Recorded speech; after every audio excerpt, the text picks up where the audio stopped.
Patrick Bateman with a secret brother? Casper getting ghostbusted? Weyland-Yutani running death races? It's all more likely than you think, as some of your favorite movies share the same universe. Based on the Bret Easton Ellis novel of the same name, American Psycho follows Patrick Bateman's descent into madness as he hacks his way through the New York yuppie scene. I like to dissect girls.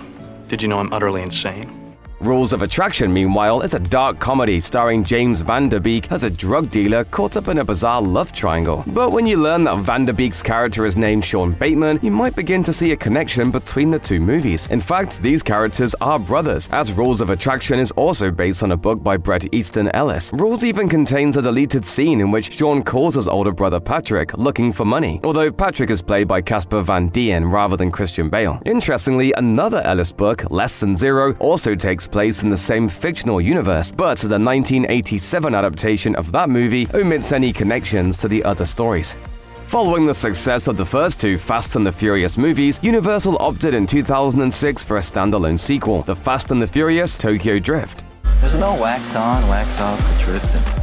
Learn by doing it. Set in Japan, Tokyo Drift stars Sung Kang as an old friend of Dominic Toretto named Han. Savvy viewers, of course, recognize something that most of us didn't at the time. Han was not a new character. He'd first appeared in an entirely different movie years earlier. Justin Lin made his solo directorial debut in 2002 with the movie Better Luck Tomorrow, which follows a group of discontented Asian Americans who turn to crime out of sheer boredom. One of those would-be criminals is Han, who is again played by Kang. A few years later, when Justin Lin was tapped to direct Tokyo Drift, he brought both Sung Kang and the character of Han with him. Since then, Han has become a fan-favorite character, so much so that following his death in Tokyo Drift, the film was retconned to take place later in the franchise's timeline so that Kang could return for later installments. Eventually, in F9, it was revealed that he never actually died in the first place. What a ride.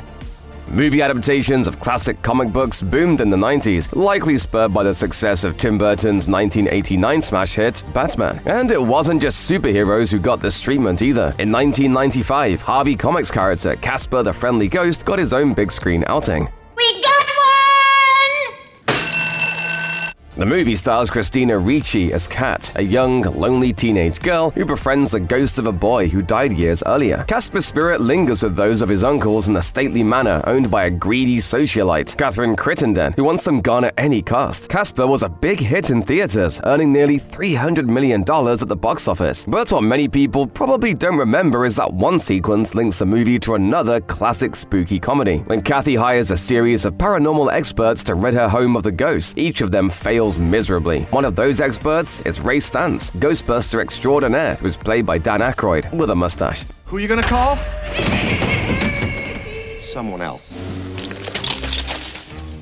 You might be wondering how a movie set in the Wild West can be related to one that takes place in 1970s New York City. Yet, Django Unchained and Shaft both arguably take place in the same universe. Famously, of course, Quentin Tarantino is a big fan of blaxploitation movies, and it seems he just couldn't resist linking his 8th film to one of the most famous blaxploitation pictures ever made. In Django Unchained, we meet the titular gunslinger, an escaped slave who goes on a rampage to free his wife from her oppressors. That wife's name, Broomhilda von Shaft. This bit of trivia was revealed after the movie's release by Tarantino himself, who declared that the character is indeed intended to be an ancestor of Richard Roundtree's inscrutable John Shaft. Adding an extra layer of irony, of course, is the fact that Django co-star Samuel L. Jackson also played John Shaft, the original character's nephew, in 2 later Shaft sequels.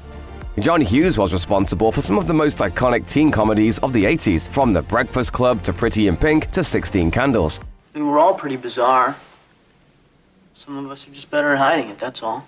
He's also the man behind such family classics as Home Alone, Planes, Trains, and Automobiles, and Uncle Buck. But what many may not realize is that a lot of Hughes' movies all apparently take place in the same fictional town of Shermer, Illinois, and a few of them are even set at the same school. Shermer High School is mentioned by name in Weird Science, The Breakfast Club, and Ferris Bueller's Day Off. The town itself is also the setting for nearly every other movie in Hughes' filmography, and this is no mere fan theory either. Hughes himself once confirmed that most of his movies take place in the same universe. Speaking speaking to Comcast in 1999. He said, "When I started making movies, I thought I would just invent a town where everything happened." Noting that everyone in his films hails from Shermer, Hughes suggested that many of the characters in his films are actually neighbors. He added, "Del Griffith from Planes, Trains, and Automobiles lives 2 doors down from John Bender. Ferris Bueller knew Samantha Baker from 16 Candles. For 15 years, I've written my Shermer stories in prose, collecting its history."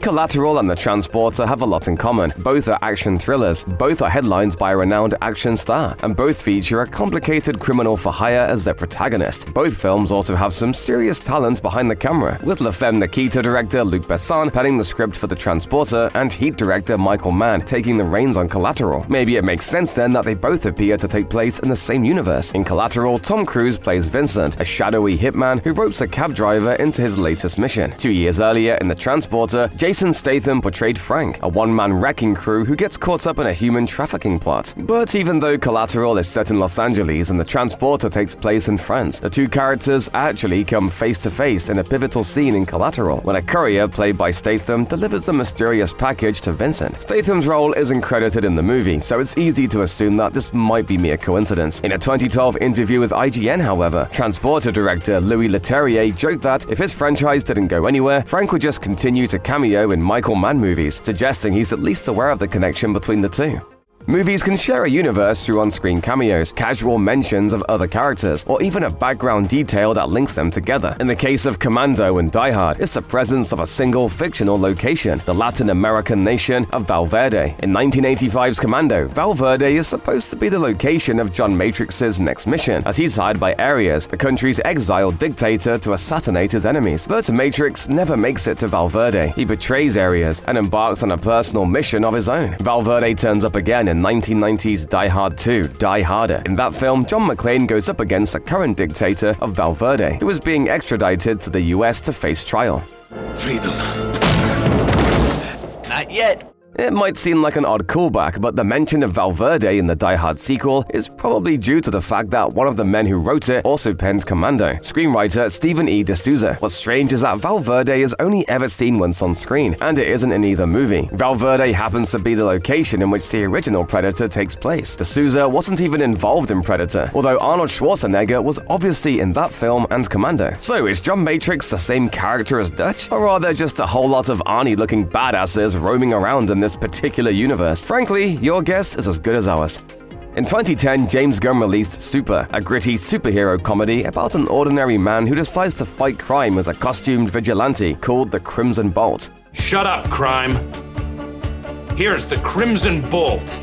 Darkly comedic in Gunn's usual style, Super was a blast, even if it wasn't a blockbuster hit, turning the sophomore director into a sought-after talent and laying the groundwork for the Guardians of the Galaxy movies. In 2017, Gunn released another superhero movie, Brightburn. This one is less funny and much darker, with a story following a superpowered young boy who uses his abilities for evil. It's basically a twisted take on the Superman mythos, one made years before Gunn was enlisted to write and direct Superman for DC. Yet Brightburn was also part of its own shared cinematic universe, as it contains at least one connection to Super. In the movie's closing credits, news arrives of various superpowered incidents occurring around the world. At one point, a photo of Rainn Wilson's super character, the Crimson Bolt, is shown on screen. Of course, this is probably just a fun bit of world building. It's arguably little more than an Easter egg, but it does bring up some interesting implications for each movie, and could even lay the groundwork for a sequel of some kind. You know, just in case Gunn gets bored over at DC. Few fans would ever think to connect an over-the-top sci-fi action schlockfest with the gritty reboot of one of horror's most famous franchises. Look beneath the surface though, and you'll find some curious connections between Transformers and 2009's Friday the 13th. That's because Michael Bay, the director of the former, was a producer on the latter. As you can probably guess, Friday the 13th retells the iconic tale of Jason Voorhees, a mysterious hockey mask-wearing killer who hunts down his victims with a machete. But what has that got to do with a sprawling franchise about giant robots fighting a centuries-long war on Earth? Well, it's all to do with the presence of actor Travis Van Winkle, who apparently plays the same character in both movies. In the 2007 film Transformers, Van Winkle plays obnoxious jock Trent, who is dating Megan Fox's Michaela when the film begins. She quickly dumps him, but that's not the last we see of old Trent. Van Winkle turns up again 2 years later in Friday the 13th, playing the exact same obnoxious jock. This time, Trent cheats on his girlfriend before being brutally killed by Jason. The Alien franchise famously crossed over with the Predator movies for 2 feature films, and both series are littered with connections to each other, many of which involve the villainous Weyland-Yutani Corporation. Weyland-Yutani. Ripley 8's former employers. Terran growth conglomerate. They had defense contracts under the military. This megalithic company funds much of the research into the Alien saga's xenomorphs. You'll also find Weyland-Yutani in a somewhat less likely place, the 2010 action movie Death Race 2. The Death Race films are set in a dystopian near future where all prisons are privately owned and convicts are forced into deadly races for the amusement of the masses. In Death Race 2, we learn that the Terminal Island Penitentiary, where the films are largely set, are funded and owned by, you guessed it, the Weyland Corporation. Officially, it's unlikely the 2 franchises are connected to the point where they'd ever cross on screen. Bad news if you've always dreamed of seeing someone ram a Chrysler into a xenomorph at 100 miles per hour. But it's certainly more than just a tip of the hat, as Alien vs. Predator was directed by Paul W.S. Anderson, who has a story credit on Death Race 2. Clearly, in his mind at least, the 2 worlds are connected. It should come as no surprise to learn that 2 movies penned by the same screenwriter might exist in the same shared universe, even if one movie is based on a classic sci-fi story and the other is an original work. And this is indeed the case with Blade Runner and Soldier. The 1982 sci-fi thriller Blade Runner is based on Philip K. Dick's short story, Do Androids Dream of Electric Sheep? It has also long been considered one of the greatest sci-fi movies ever made. Blade Runner is set in a dystopian future where androids known as replicants blend in with society. Toward the end of the movie, a replicant named Roy Batty gives a moving speech in which he references a number of off-world locations, specifically the Tannhauser Gate and the Shoulder of Orion. Like tears in rain. Fast forward to 1998 and Kurt Russell's sci-fi action movie Soldier, an original story from screenwriter David Webb Peoples, the same man who helped write the script for Blade Runner. In Soldier, Russell's character Sergeant Todd 3465 has been raised since birth by the military. At one point, we see his service record, which includes battles at both the Tannhauser Gate and the Shoulder of Orion. Meanwhile, one of the iconic spinner flying cars from Blade Runner appears in the background of one scene, further cementing Soldier as part of that film's universe. Here's a lesser-known crossover that you may have forgotten, Jay and Silent Bob's appearance in Scream 3. In this horror threequel, things get truly meta as the film visits the set of a movie within the movie. Stab 3, the 3rd film in a trilogy based on the murders committed by the Ghostface killer from the first Scream movie. As it's set in Hollywood, Scream 3 provides several surprise cameos, including Star Wars legend Carrie Fisher and B-movie director Roger Corman, who both play themselves, kinda. I was up for Princess Leia. I was this close. So who gets it? The one who sleeps with George Lucas. Not playing themselves, however, are Jason Mewes and Kevin Smith, who turn up on the back lot of their Clerks characters, Jay and Silent Bob. Hey, Connie, how's Maury? Dude, I think she likes me, man. See how she's looking at me? It may seem like an odd cameo, but just a year later, the pair headline their own movie, Jay and Silent Bob Strike Back, which takes the duo back to Hollywood. This time, they're looking for vengeance after a studio attempts to make a movie out of Blunt Man and Chronic, the in-universe comic book based on their likenesses. Jackie Brown was the first Quentin Tarantino movie to follow the breakout success of Pulp Fiction. It's also the only movie in the director's filmography to be based on someone else's work, Rum Punch, a novel by Elmore Leonard. A clever crime caper comedy, Jackie Brown is one of Tarantino's best, even if it wasn't one of his biggest hits. Steven Soderbergh's Out of Sight was released a year after Jackie Brown. The movie stars George Clooney as a bank robber who is hunted by a female bounty hunter. This one wasn't a huge hit either, but it did earn itself a TV spin-off, Karen Sisco, starring Carla Gugino. But because Out of Sight wasn't as widely seen or fondly remembered as Jackie Brown, many audiences forgot that 2 characters from Tarantino's movie had small parts in it, Samuel L. Jackson and Michael Keaton, who both make cameo appearances. This makes sense too, because Out of Sight was also based on a novel by Elmore Leonard. For what it's worth, Karen Sisco had its own crossover with another TV show based on a work by Leonard. In 2012, Gugino returned to play her role in an episode of FX's Justified. Filmmakers rarely consider the canonical implications of a cameo, mostly because they're often just meant to be jokes, and that was probably the case with Eddie Murphy's 1988 comedy Coming to America. This comedy classic saw Murphy playing African Prince Akeem Joffer, who takes a trip to America to find himself a suitable bride. In America, Akeem tries passing himself off as a lowly commoner to impress a woman named Lisa. Dismayed when his assistant, Semi, furnishes his apartment lavishly, Akeem donates all their money to 2 homeless men. At first glance, this might seem like a fun little incidental gag, but the two homeless men are Mortimer Duke and his brother Randolph, played by Don Amici and Ralph Bellamy. The Dukes are the two wealthy antagonists of Murphy's earlier movie, Trading Places, who wind up in poverty at the end of that film. Mortimer, we're back. They even return in Coming to America, in which they're seen in paintings on an office wall, making this more than a mere one-off gag. You might be tempted to dismiss this connection because Eddie Murphy plays the hero in both films, nixing the notion that they could take place in the same universe. But remember that Murphy already plays multiple roles in Coming to America as Akeem, a barbershop owner, and of course, Randy Watson, lead singer of Sexual Chocolate. And don't take our word for it. Speaking to Insider in 2021, Coming to America director Craig Brewer called himself a believer in the idea of a crossover movie.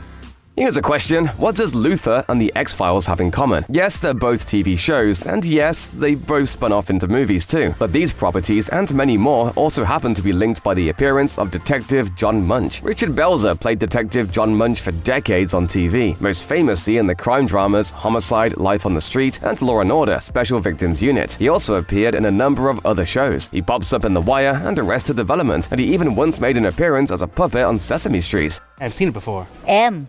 It's the letter M. Yeah. Right.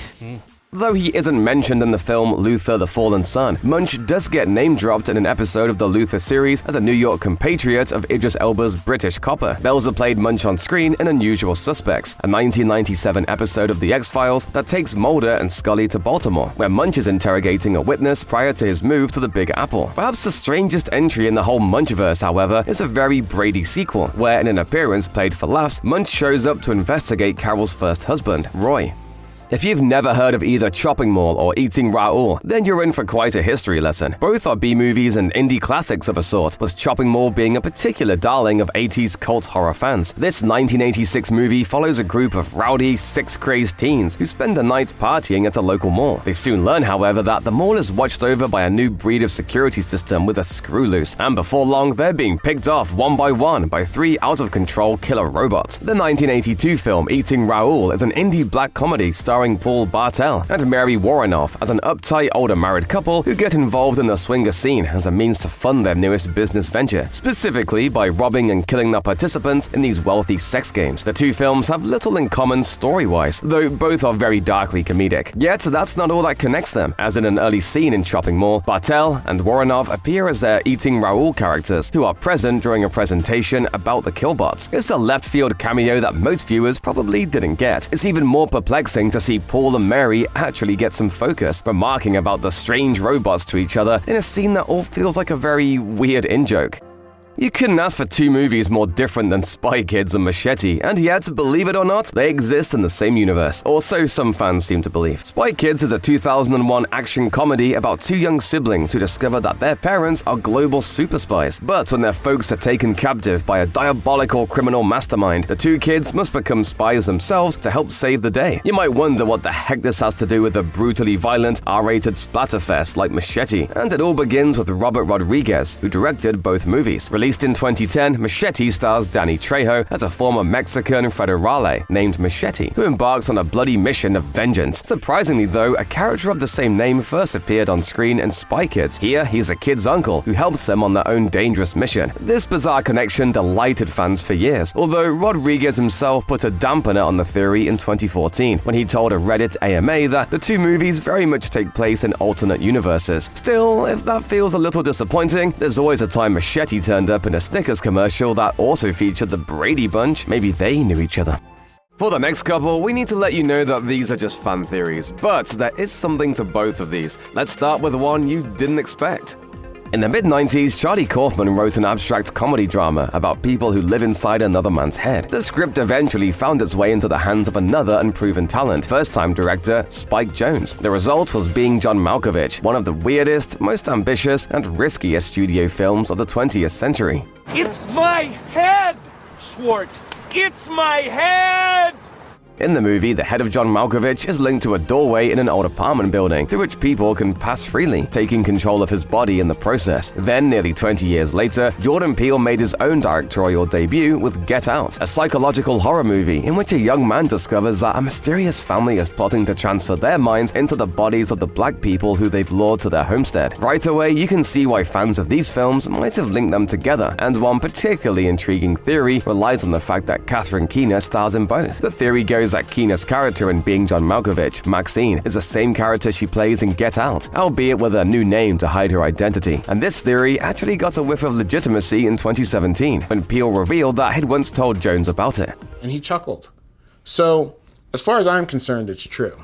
We know that the first Transformers film is connected to the Friday the 13th remake by way of smarmy jock Trent, but there's another movie with a more subtle connection to the Transformers franchise. And no, we're not talking about G.I. Joe. We are in fact talking about the 2000 romantic comedy 28 Days, starring Sandra Bullock. And yeah, to be fair, this doesn't exactly seem like the most obvious sibling for Michael Bay's explosive mecha movies, especially given that it was released 7 years before the Transformers made their live-action debut. But hear us out. In 28 Days, Bullock plays an alcoholic forced to endure 28 days in rehab. There, she meets a motley crew of fellow addicts, one of whom is played by Alan Tudyk. His name is Dutch Gerhardt, and although you'd never have guessed it at the time, the same character exists in the world of Transformers. He turns up more than a decade later in Transformers Dark of the Moon. Speaking to the AV Club in 2014, Tudyk said, "He's the same guy. Not only does he kind of seem like the same guy, he's the absolute same guy. He's changed his name. He went through rehab, and he got into the armed forces. He became a contract killer. He's overthrown governments in the third world. And then he got burned out and decided the only thing that he could do with his life was to devote himself to working with Agent Simmons." Is it a joke? Maybe. Or maybe Alan Tudyk is sitting on a killer idea for Hollywood's next best action thriller.